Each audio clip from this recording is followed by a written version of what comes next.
Hello. Hi ಅಮ್ಮು, ಮನೆ reach ಆದ್ರಾ?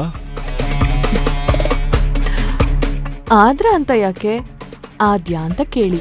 ಸರಿ ಆಯ್ತು, ಮನೆ ರೀಚ್ ಆದೇನೆ. ಹ? ಇದು ಸ್ವಲ್ಪ ಜಾಸ್ತಿ ಆಯ್ತು. ನಾನ್ ಕರೆದಾಗ ಬಂದಿದ್ದಕ್ಕೆ ಥ್ಯಾಂಕ್ಸ್. ನನ್ನನ್ ಕರ್ದಿದ್ದಕ್ಕೆ ಥ್ಯಾಂಕ್ಸ್. ನೀನ್ ಅಲ್ಲಿಂದ ಹೊರಟ ಮೇಲೆ ನಮ್ಮ ಹುಡುಗರೆಲ್ಲ ಜೊತೆಲೇ ಇದ್ರು. ಆದ್ರೂ ಕೂಡ ದೊಡ್ಡ ಕ್ರಿಕೆಟ್ ಸ್ಟೇಡಿಯಂ ಅಲ್ಲಿ ಒಬ್ನೇ ನಿಂತಿರೋ ತರ ಫೀಲ್ ಆಗ್ತಾ ಇತ್ತು. ನನಗೂ ಅಷ್ಟೆ. ಈ ಊರಲ್ಲಿ ಅಷ್ಟೊಂದು ಟ್ರಾಫಿಕ್ ಇದ್ರೂ ಯಾವ ಸೌಂಡು ಕೇಳಿಸ್ತಾ ಇರ್ಲಿಲ್ಲ. ಇಡೀ ರೋಡಲ್ಲಿ ಒಬ್ಳೇ ಇದ್ದೀನಿ ಅಂತ ಅನ್ನಿಸ್ತಾ ಇತ್ತು. ನನ್ಗೆ ಮೊದ್ಲೆಲ್ಲ ಚಿಕ್ಕ ಚಿಕ್ಕ ವಿಷಯಕ್ಕೂ ಕೋಪ ಬರ್ತಾ ಇತ್ತು. ಮಾತಾಡೋಕ್ಕೂ ಮುಂಚೆನೆ ಕೈ ಮಾಡ್ತಾ ಇದ್ದೆ. ರಿಯಲ್ ಎಸ್ಟೇಟ್ ಅಲ್ಲಿ ಜಾಗ ಮಾರುವಾಗ ತುಂಬಾ ಸುಳ್ಳು ಹೇಳ್ತಾ ಇದ್ದೆ. ಈಗ ಅದೆಲ್ಲ ಕಮ್ಮಿ ಆಗಿದೆ, because of you. So sweet of you. ಕಲ್ಲು ವಿಗ್ರಹ ಆಗ್ತಿದೆ ಅಂತ ಅರ್ಥ. ನಿಮ್ಮ ಅಕ್ಕನ್ಗೆ ನಮ್ ಬಗ್ಗೆ ಏನಾದ್ರು ಡೌಟ್ ಬಂದಿದ್ಯಾ? ಅಭಿರಾಮಿ, ಪಾಪಿ ಚಿರಾಯು, ಅವಳೇ ಬಂದ್ಲು.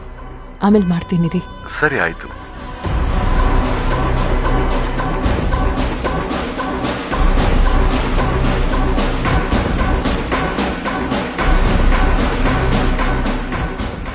ಲವ್ ಗುರು ಸಹಾಯ ಇಲ್ಲದೆ ನಾನೇ ಸ್ವತಃ ಮಾತಾಡ್ತಾ ಇದ್ದೀನಿ.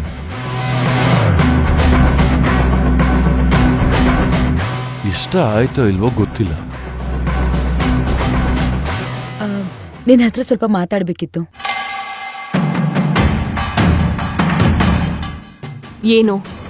ಏನ್ ವಿಷಯ ಹೇಳು.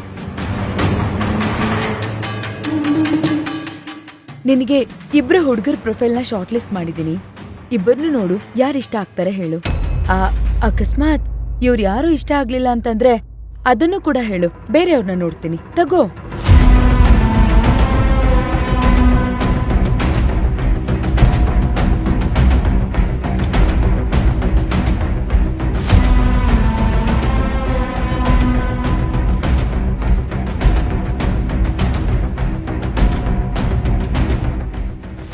ಏನ್ ನಿನ್ ಉದ್ದೇಶ? ನಿನ್ ಕಂಟ್ರೋಲಲ್ಲಿರೋ ಹುಡುಗನ್ನ ನನ್ಗೆ ಮದ್ವೆ ಮಾಡಿಸಿ ನೀನ್ ಹೇಳ್ದಂಗೆ ಆ ಹುಡುಗ ನನ್ಗೆ ಟಾರ್ಚರ್ ಕೊಟ್ಟು ಆಸ್ತಿನ ನಿನ್ ಹೆಸರಿಗೆ ಮಾಡ್ಕೋಬೇಕು ಅಂತ ಪ್ಲಾನ್ ಮಾಡ್ತಿದ್ಯಾ?